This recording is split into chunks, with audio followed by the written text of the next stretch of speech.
Bonsoir, voici les titres de l'actualité de ce 8 mars. Le recensement de la population française commencé ce matin, s'achèvera le 3 avril. Combien sommes-nous? Où vivons-nous? Qui sommes-nous? Réponse attendue d'environ 60 millions de personnes.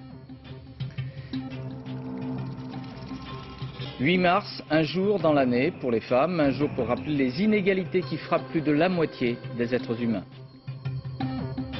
10 ans après l'attentat contre un avion français au-dessus du désert du Ténéré, les familles des 170 victimes réclament des comptes à l'État libyen dans un procès où les accusés sont absents.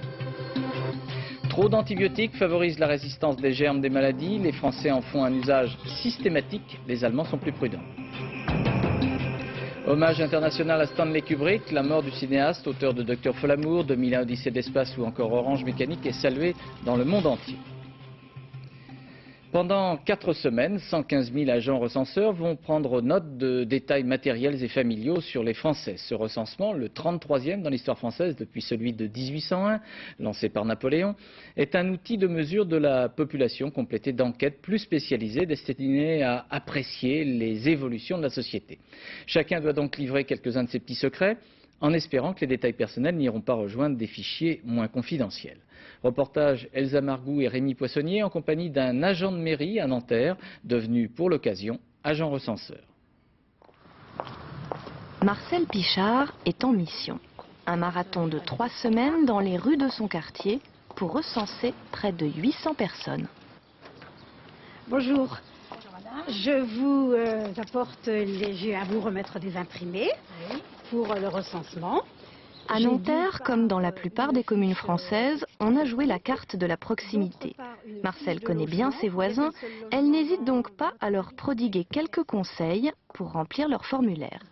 Vous avez d'une part les feuilles individuelles, une par personne habitant dans le foyer. Dans un deuxième temps, vous aurez à remplir la feuille de logement. Avec ces informations, l'INSEE dressera un portrait de la population et de ses modes de vie. Lors du précédent recensement, la France comptait 58 millions d'habitants et un foyer sur 10 n'avait ni douche ni baignoire. C'était en 1990. Si les chiffres ont changé, la méthode, elle, est toujours la même. On préfère le porte-à-porte à l'envoi postal. Je suis l'agent recenseur. Quand vous recevez un prospectus, un tract, même si on vous dit c'est obligatoire, ce qui est vrai, bien vous n'avez pas tendance à le renvoyer. Donc il faudrait après faire ce qu'ils font aux États-Unis, par exemple, c'est-à-dire envoyer des gens pour essayer de récupérer les non-réponses. Ceci est très coûteux. Marcel touchera environ 6 000 francs de l'INSEE et de la mairie de Nanterre pour le recensement de 250 foyers et la collecte des formulaires. Dans une 8aine de jours, je devrais recommencer pour les récupérer. Mais ce sera même plus compliqué lorsque je vais les récupérer parce que je vais devoir vérifier si les imprimés sont bien remplis. Tout ce que vous confierez à votre agent recenseur restera confidentiel.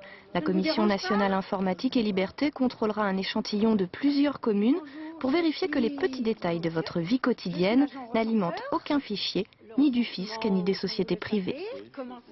Et cette opération de comptage de la population est bien différente dès lors qu'elle s'effectue en zone rurale. Une équipe de France 2 avec François Privat et Philippe Ritten a suivi une autre femme, agent recenseur également, secrétaire de mairie également à temps partiel, qui entretient une belle convivialité dans sa démarche. Reportage dans le département des Deux-Sèvres à Val. Je peux jamais ressortir de là-dedans. L'arrivée dans une cour de ferme. Bérangère, agent recenseur dans les Deux-Sèvres, devra s'y faire. Les pieds dans la boue, mais la mallette bleue à la main. Bonjour. Je viens pour le recensement de la population. Oui. Votre femme est là, je pense, je l'ai eu au téléphone. Oui. Vous êtes combien à vivre dans votre maison? 4. 4, Une constatation, c'est la jeune femme qui remplit immédiatement et sur place les formulaires de l'INSEE. Si j'étais venue les déposer, repartir, revenir, ça m'aurait fait un total de 20 km. Donc en fait, c'est mieux comme ça me permet de faire la moitié du trajet. Val, petite commune de 1600 âmes, compte seulement 5 habitants au kilomètre carré et de nombreux hameaux. Bérangère va effectuer une trentaine de kilomètres chaque jour. Alors c'est au téléphone qu'elle organise sa tournée. Je vous appelle au sujet du recensement de la population. Je voulais savoir si je pouvais passer cet après-midi. Il n'y a pas de problème. Téléphone, voiture, des frais annexes qui ne sont pas remboursés. Le fait d'avoir sa propre voiture, ça me paraît normal, mais le fait de ne pas être remboursé forcément des frais kilométriques par rapport dans les villes, c'est vrai que nous on est désavantagés par rapport à elle, ça c'est clair. Née dans son village, Bérengère Dinco y travaille aussi, comme secrétaire de mairie à temps partiel. Si elle craint les chiens, elle connaît la majeure partie de la population. Et j'y suis née, moi. Et vous êtes née là, mon Ouais. Dieu. De toute façon, je la connais, hein. Elle habite à 5 km de nous, hein. Il y a longtemps qu'on se connaît quand même.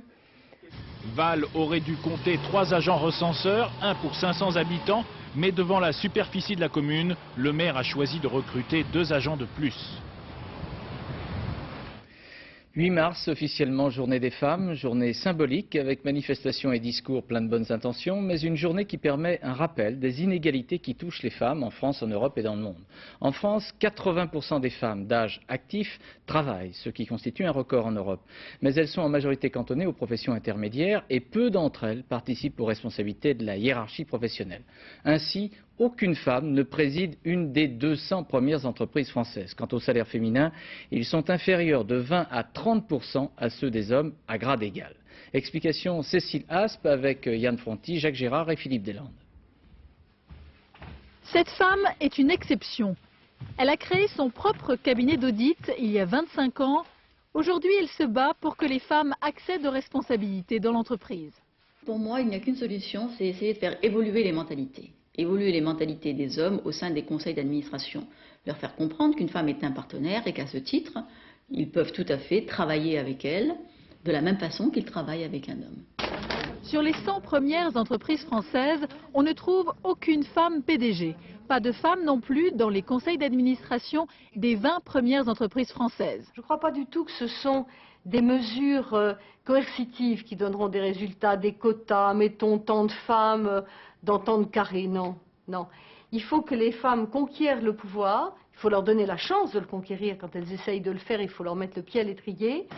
Autre discrimination que subissent les femmes dans le monde du travail, le temps partiel, car elles sont près du tiers à ne pas l'avoir choisi. Quant au salaire, les disparités existent toujours. Les femmes gagnent en moyenne 30% de moins que les hommes parce qu'elles ont des emplois précaires ou subalternes. Mais même à diplôme et expérience identiques, la différence est encore de 13%. Le plus difficile pour les femmes, c'est surtout de concilier vie professionnelle et vie familiale. Des propositions existent. Ce serait, oui, d'une certaine manière, un chèque emploi familial, n'est-ce pas, qui serait, c'est-à-dire un droit de garde d'enfants. C'est un ticket qui permet d'acheter des gardes d'enfants. Alors ça pourrait se faire dans des crèches d'entreprise. On pourrait donner ce pouvoir d'achat à des crèches d'entreprise, à des crèches locales, à des crèches parentales, comme aujourd'hui, ou bien à une garde à domicile. Il faudrait encore financer un tel projet. Mais si les femmes parviennent à concilier travail et enfants, elles auront enfin les mêmes moyens que les hommes pour faire carrière. Et selon un sondage paru dans le journal La Croix, 63% des Français jugent utile la journée des femmes. Et selon 80% des Français interrogés pour un autre sondage publié par le journal La Tribune, il faut inscrire la parité homme-femme dans la Constitution. Symboliquement, aujourd'hui, le Premier ministre s'entourait des 9 femmes ministres et leur offrait à chacune une rose rouge. Reportage Roland Sicard. Je vous avais dit 13h30. À tout de suite. Mais oui, on leur a donné. Les femmes sont abandonnées sa voiture sur le perron. Elles sont femmes, elles sont ministres, elles sont modernes, elles ont des téléphones portables, mais elles ont un problème, leurs chauffeurs les ont oubliés. Décidément, impossible de compter sur les hommes. Il y aurait des sanctions de prise. Pourtant, Lionel Jospin avait bien fait les choses. Une rose pour chacune, une photo de famille avec Dominique Voynet à l'honneur et un déjeuner pour prendre de bonnes résolutions. Il faut qu'on donne un coup d'accélérateur sur les politiques dans nos différents ministères en faveur des femmes. C'est pas facile. C'est un effort de tous les jours parce qu'il y a des résistances, parce qu'il y a des habitudes, pas forcément de la mauvaise volonté d'ailleurs. Mais il n'y avait pas que les ministres à être invités. Quelques heures plus tard, c'est la société civile des femmes qui était à Matignon dans toute sa diversité. Je trouve ça formidable de s'intéresser encore à la femme. Ça ira de plus en plus, de mieux en mieux. C'est une bonne chose. En tout cas, ça ne peut pas faire du mal. et ça fait du bien. Lionel Jospin, lui, avait des annonces à faire. Le comité interministériel chargé du droit des femmes sera réactivé. Le financement des partis pourrait être lié à la féminisation. Plus que jamais, la parité homme-femme lui paraît justifiée. S'il est bon que la Constitution reconnaisse à la loi le devoir de favoriser l'égal accès des hommes et des femmes aux mandats et fonctions électives, c'est que le principe de l'égalité des sexes n'est pas respecté si l'un d'eux est en situation de monopole ou de quasi-monopole. Et après la parité en politique, Lionel Jospin veut favoriser la parité dans la vie professionnelle. Les femmes auront sans doute apprécié, normal que pour leur journée, elles aient été un peu gâtées. Du côté du RPR, on rappelait le rôle joué par le général de Gaulle qui a permis le vote des femmes. Mais en matière politique, nous sommes à la traîne. Petite illustration maintenant avec l'exemple de la dessinatrice Catherine Bonnet qui a imaginé sur le thème les femmes et la politique des cartes postales. Le thème n'a pas beaucoup séduit les éditeurs, mais dans les couloirs de l'Assemblée, ce fut différent. Reportage Ilana Mor-Youssef et Didier Rancoeur. Ce livre n'a jamais été publié. La faute aux éditeurs qui n'en ont pas voulu. Catherine Bonnet a donc pris son courage à deux mains et elle a édité elle-même ses dessins politiques sous forme de cartes postales à compte d'auteur. Alors donc j'en ai eu marre en fait et du coup j'ai fait mes cartes. Je me suis dit ça suffit quoi d'attendre après les éditeurs, d'attendre leur bon vouloir de ces messieurs, et je me suis dit maintenant je fais mon truc, j'auto-édite mes cartes. Et au moins, ce sera ça circulera. Je voulais que les idées circulent. Je me suis dit, il est temps qu'il y ait des images pour des femmes, faites par une femme, sur la parité et sur les femmes et la politique. Ça a son franc succès, surtout que j'ai mis des images qui sont quand même dérangeantes. Et il y a de quoi être dérangé en ce moment, quoi. Ces cartes, Catherine Bonnet les a envoyées à plusieurs députés. Toujours en première ligne pour défendre la parité, la RPR Roselyne Bachelot a adoré. Réaction à l'Assemblée. C'est ça que j'ai fait, oui. Je trouve ça très prétentieux, en tout cas ça ne tiendra pas longtemps. Ménopausée, je vais pouvoir faire avec. Ça c'est stupide, ça c'est crétin. Ah, c'est complètement crétin. Parce que, grâce à Dieu, on peut faire de la politique sans être ménopausé, mais on peut aussi faire de la politique quand on est ménopausé. Oh là là, celle-là très bonne. Là, je suis absolument pour. Ça va faire plaisir à Fabius. Là. Nous, on est pour la parité depuis toujours, hein, depuis la fondation des Verts. Et d'ailleurs, d'une certaine manière, heureusement qu'il y a la parité chez les Verts pour que les hommes arrivent à essayer d'exister. Oui. Sinon, on n'aurait que des femmes entre Madame Blandin, Madame Voynet. Il y en a beaucoup chez nous. Nous, on est pour la parité, pour nous défendre, nous les hommes. Pour l'instant, pas de danger. À l'Assemblée, les femmes députées ne sont que 62 sur 577, soit à peine 11%. La France se classe avant-dernière en Europe. Signe historique, encourageant pour ce 8 mars des femmes au Qatar. Pour la première fois, les femmes ont eu le droit non seulement de voter, mais également d'être candidates dans cet émirat du Golfe. Il faut savoir que peu de femmes conduisent une voiture ou se découvrent le visage en public. L'expérience électorale a suscité une affluence féminine notable, contrairement à ces images qui le rapportent. À Alger, en revanche, 2000 femmes ont défilé dans les rues pour exhorter le gouvernement à améliorer la situation des femmes. Les manifestantes veulent que tous leurs droits soient reconnus. Elles dénoncent le code de la famille algérien, code inspiré de la charia qui octroie des droits aux hommes sur les femmes en ce qui concerne le mariage, le divorce ou la garde des enfants, mais aussi la permission théorique d'avoir jusqu'à 4 femmes. Enfin, dernier exemple pour ce 8 mars, voici le portrait d'Isabelle Parise. Cette Française vit à Düsseldorf en Allemagne. Elle est vice-présidente de Schwarzkopf et Henkel, société de cosmétiques. 2 autres femmes, une allemande et une italienne, occupent aux côtés d'Isabelle Parise de hautes fonctions dans cette entreprise internationale. Reportage sur cette exception, Olivier Lerner et Jürgen Dombrowski. Du shampoing, du dentifrice, du parfum. C'est pour ces produits, par amour pour son métier, qu'Isabelle Parise a quitté Paris pour Düsseldorf. Son mari polytechnicien a dû suivre. Il n'y avait guère d'autre alternative pour lui. C'est vrai qu'il a fallu s'assurer qu'on trouvait un environnement favorable pour les enfants, un environnement favorable pour notre vie de tous les jours, un environnement favorable, professionnel favorable pour chacun de nous. Donc je crois qu'une fois qu'on a trouvé tout ça, on a dit ok, on y va. Expliquer aux enfants le sens du mot promotion, c'est ce qui a été le plus difficile. Ma mère avait un meilleur travail ici et mon père l'a suivi. Et ta maman aujourd'hui, elle est toujours contente d'être là? Oui. Et toi? Moyen. Eric a trouvé du travail dans le secteur des téléphones mobiles, mais le polytechnicien a perdu un peu de son prestige. Madame est plus stressée, plus préoccupée par le choc psychologique créé par ce déménagement pour ses 2 enfants. Allez-y, les enfants, courez parce que vous êtes en retard. L'école française est rassurante. Sans elle, Isabelle Parise aurait renoncé. Le pouvoir, oui, mais la famille compte aussi. Ça a été dur, hein, ça a été dur. Le changement est plus violent que ce on avait pu anticiper. Directeur général en France, elle occupe aujourd'hui la place de ses rêves chez ce géant des cosmétiques. Elle est vice-présidente du groupe. Son bureau ne porte pourtant pas les traces d'une femme qui réalise un chiffre d'affaires de 4 milliards de francs et dirige plus de 1000 personnes. Je crois que je dois être la seule à avoir mes enfants sur le mur. D'abord parce que je dois être la seule à avoir des enfants pour ce qui est des femmes, puisqu'il y a très peu de femmes dans les structures allemandes qui sont mariées. Elles font encore des choix entre la vie professionnelle et la vie familiale.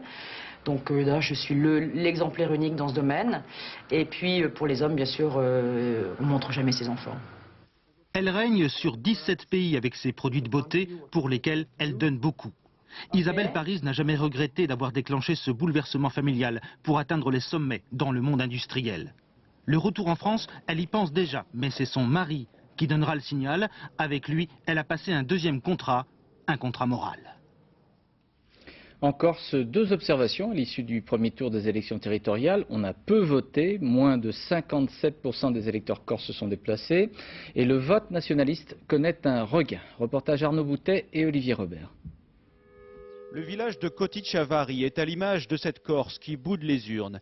Ici, seulement 40% des inscrits ont voté, sanctionnant toute la classe politique. Les gouvernements, que ce soit le gouvernement de droite ou de gauche, bon, paraît-il qu'ils n'envoient beaucoup d'argent dans la région corse, mais c'est mal investi, c'est mal réparti, je ne sais pas moi. Hier soir, les nationalistes de Corsica Nazione pouvaient parader dans les rues d'Ajaccio. Avec 10,4%, le mouvement proche du FLNC Canal Historique double son score par rapport à l'an passé. L'aggravation de la situation due à la politique que l'État a mis en Corse suite au préfet Erignac en désignant la Corse comme un pays d'assassins et de voleurs, ça a payé. Hein. À droite, la liste José Rossi et Jean Badjoni arrive certes en tête, mais avec seulement 24%. La percée des nationalistes, c'est pour eux la faute du gouvernement. On a exaspéré la population, on l'a conduit à une sorte de révolte, et en définitive, pour faire passer son message, elle a voté de la manière la plus extrême qui soit, en encourageant les forces indépendantistes dans cette démarche. À gauche, la liste d'Émile Zuccarelli obtient un peu plus de 20% et mise sur des reports de voix au second tour. La gauche se maintient bien, ce qui rêvait d'une sanction sur la gauche, en sont d'ores et déjà pour leurs frais. Pour le reste, on verra plus tard. Émile Zuccarelli ne pourra pas compter sur le divers gauche Simon Renucci. Lui a décidé de faire cavalier seul dimanche prochain. Restent les petites listes, exclues au premier tour. À droite comme à gauche, elles attirent désormais les convoitises. Pour les élections européennes, la gauche socialiste sera presque plurielle. Outre les radicaux qui jadis suivaient Bernard Tapie, il y aura aussi derrière François Hollande les anti-maastrichtiens de Jean-Pierre Chevènement. Explication Jean-Baptiste Prédali avec Bernard Puissesseau. C'est un échange de signatures qui rapproche des points de vue bien éloignés. Les socialistes et le mouvement des citoyens iront ensemble aux européennes, comme si la parenthèse de Maastricht se refermait. 1992, Jean-Pierre Chevènement, qui a quitté le PS, prône le non au référendum. Depuis, Jean-Pierre Chevènement est redevenu ministre, mais son parti s'est opposé au traité d'Amsterdam. La semaine dernière, ses 8 députés votaient contre. Les militants chevènementistes, eux, voulaient aller tout seuls à l'élection de juin prochain. Ils avaient même désigné leur propre tête de liste. Seulement la solidarité gouvernementale a ses exigences, le pragmatisme aussi. Les militants du MDC sont sensibles au fait que nous avons la responsabilité à l'égard de toute la gauche, que les élections européennes ne sont pas non plus l'horizon définitif de la vie politique. Au-delà des élections européennes, d'autres échéances se profilent. La gauche est capable, même sur le sujet qui a fait l'objet de beaucoup de controverses, y compris en notre sein, l'Europe, de faire un choix d'avenir, alors que la droite ne sait faire que finalement le retour vers son propre passé. À la clé, 9 chevènementistes derrière François Hollande, dont un en 3e position. La droite n'a plus le monopole des listes mélangées avec ceux qui croient à l'Europe et ceux qui, jusqu'à présent, n'y croyaient pas trop.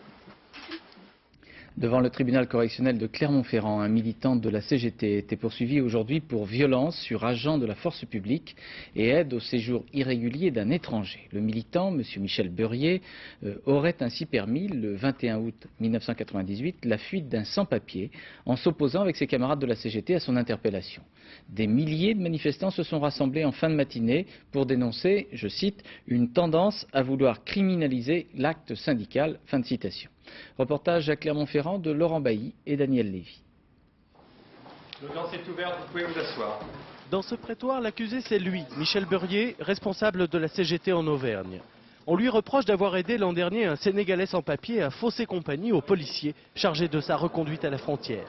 Beurier aurait ainsi bousculé un sous-brigadier. Alors aujourd'hui au tribunal, plusieurs personnalités sont venues témoigner du caractère non violent du syndicaliste qui donne sa version des faits. J'ai été en contact parce que, en sortant de la salle de réunion, bon, il essayait de passer en force et moi je tournais le dos. Donc je me suis protégé et c'est de là qu'il m'a désigné comme le principal responsable. Mais autrement, je n'ai pas commis d'acte de violence sur cette personne. Relaxez!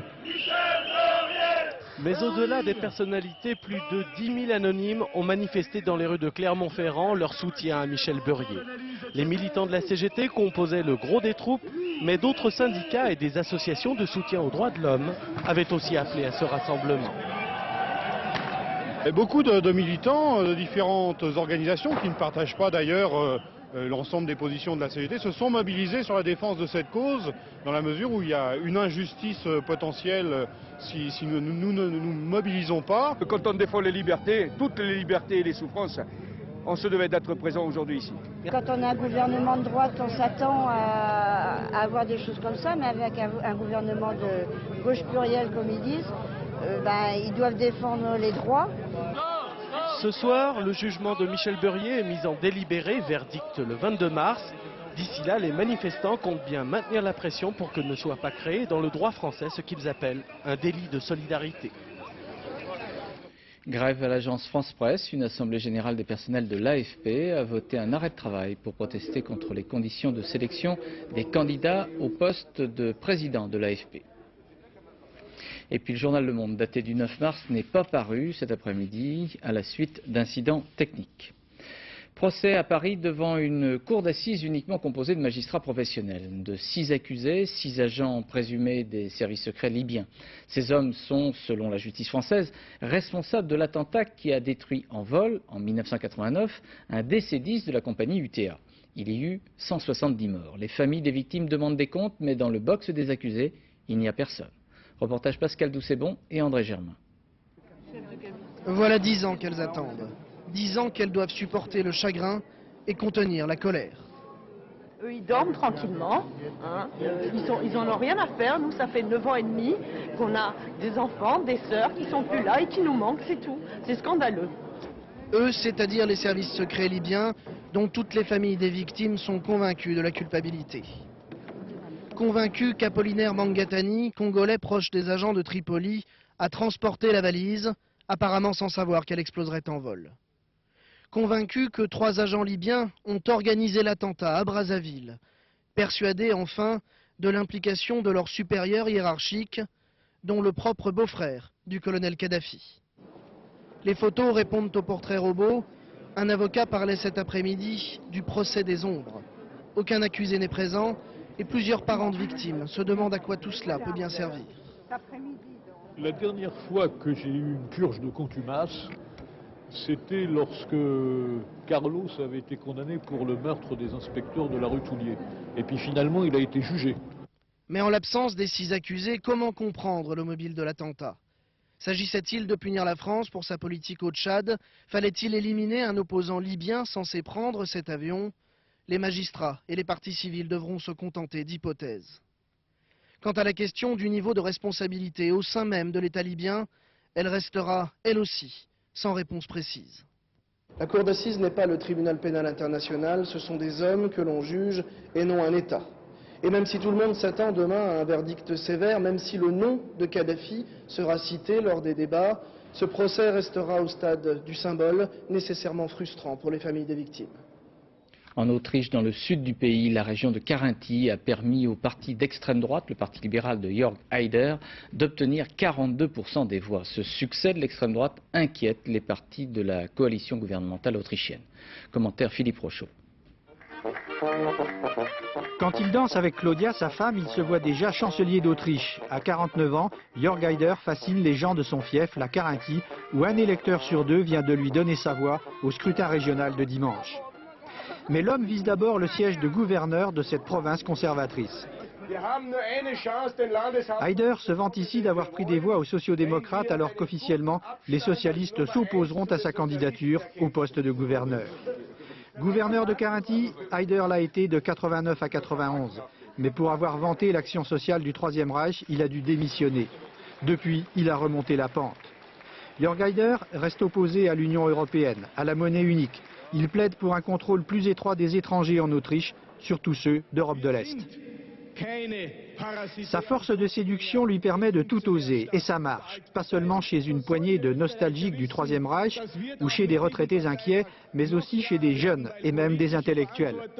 Haider, avec son teint toujours bronzé et son assurance tranquille, sait exploiter les peurs de ce petit pays. À ses yeux, cette Carinthie de 800 000 habitants doit être un modèle pour l'Autriche tout entière. Au Cambodge, arrestation du dernier chef Khmer Rouge, encore en activité. Tamok, c'est son nom, a été arrêté par les forces gouvernementales et transféré à Phnom Penh. Il pourrait être jugé par un tribunal cambodgien, mais d'autres responsables Khmer Rouge, pour l'instant, vivent simplement en résidence surveillée. Commentaire Jean-Marc Kidouz.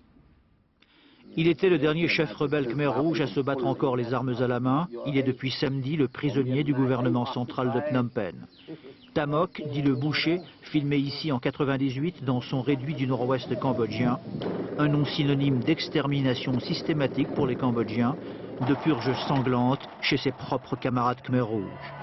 Tamok, un nom indissociable de ce lycée de Phnom Penh, transformé en centre de torture, où les ennemis du peuple étaient minutieusement photographiés et fichés avant et après leur exécution. Entre 75 et 79, on estime à 1 700 000 morts les victimes du génocide Khmer Rouge au Cambodge. Au nom de la réconciliation nationale et de la paix civile, les hauts responsables Khmer Rouge, comme ici Khieu Samphan ou là Ieng Sary, ont pu négocier leur pardon, un pardon bien proche de l'impunité. Aujourd'hui, derrière les murs de ce tribunal militaire, Tamok nie et accuse ses anciens compagnons, y compris ceux plus ou moins graciés par le fragile gouvernement du Premier ministre Hun Sen. Hun Sen, lui-même déserteur Khmer Rouge de la première heure, aurait préféré éviter de remuer le passé. Il a fini par dire oui à un procès, au Cambodge même, mais pas devant le tribunal international souhaité par les Nations Unies. En France, l'Agence du médicament vient de formuler des recommandations concernant la consommation d'antibiotiques. Le bilan est très négatif en la matière. Les prescriptions d'antibiotiques sont en constante augmentation et elles peuvent avoir des conséquences négatives. Et par comparaison avec l'Allemagne, ces médicaments antibiotiques sont très peu utilisés dans ce pays. Reportage Jean-Daniel Flézaquier et Bruno Giraudot.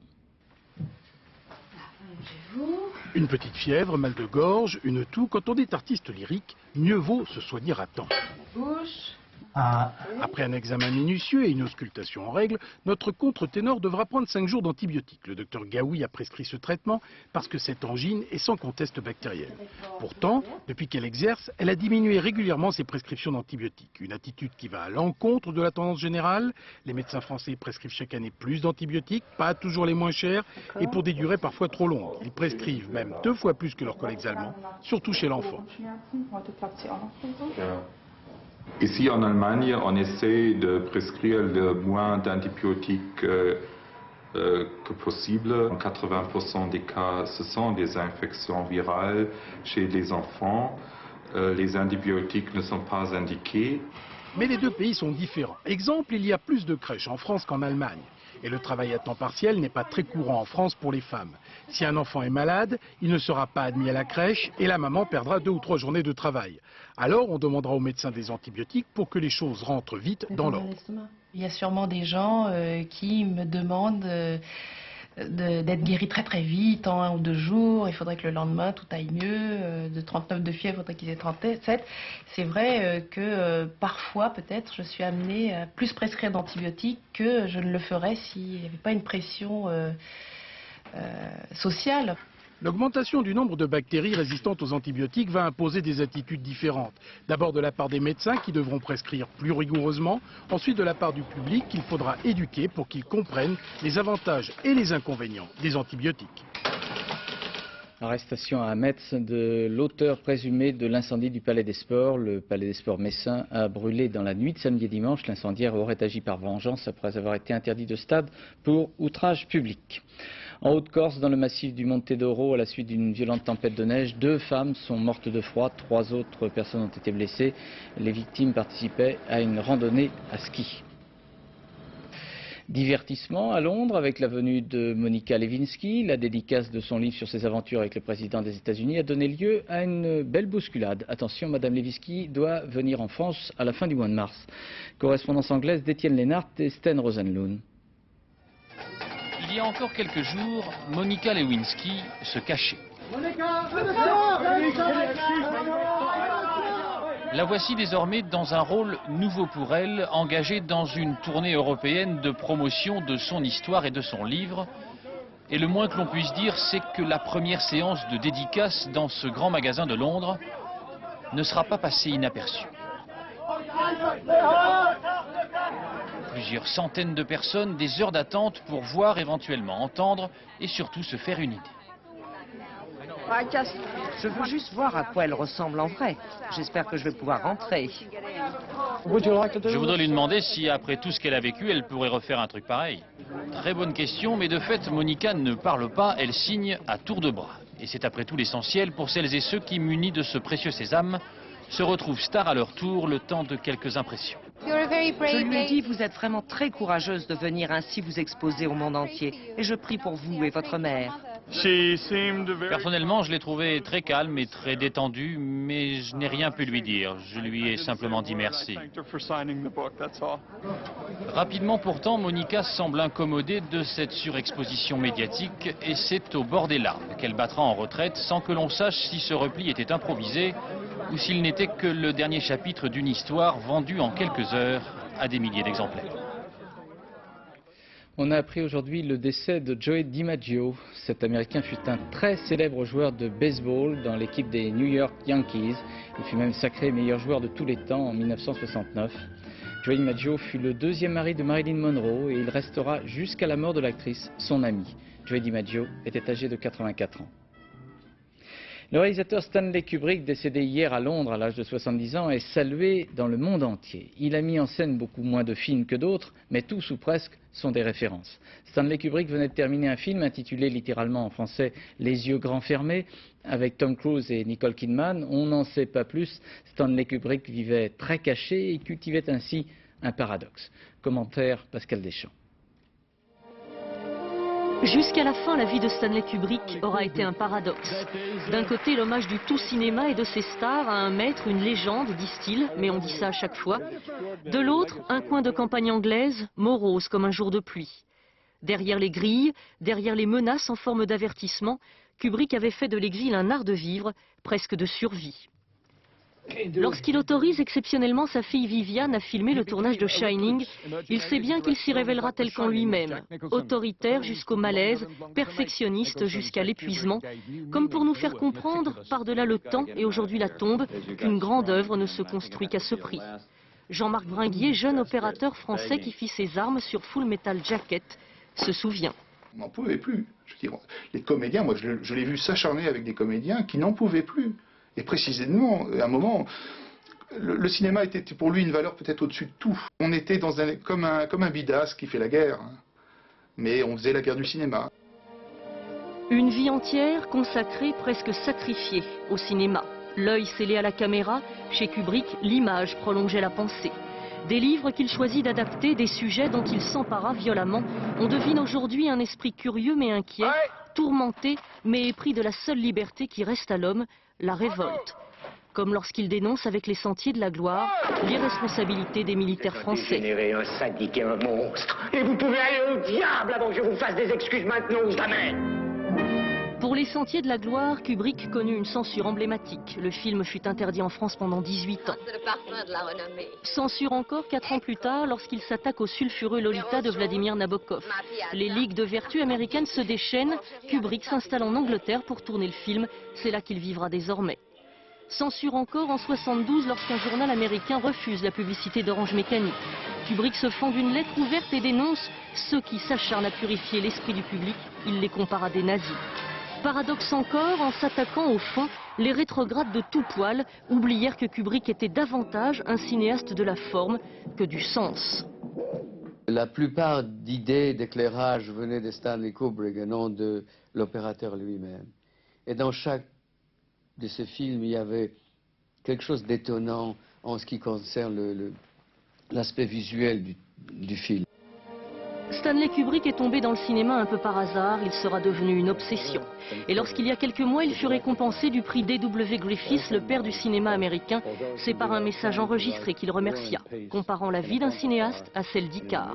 Je ne crois pas qu'il faille renoncer à s'approcher du soleil, il faudrait plutôt fabriquer des ailes qui ne fondent pas. Il voulait aussi qu'on se souvienne de son œuvre, pas de l'homme, un paradoxe encore. Voilà, nous arrivons à la fin de ce journal. Je vous rappelle 2 informations que nous avons développées. Tout d'abord, le recensement qui a commencé aujourd'hui, du 8 mars jusqu'au 3 avril. Des agents recenseurs vont venir vous voir pour savoir combien nous sommes et qui nous sommes.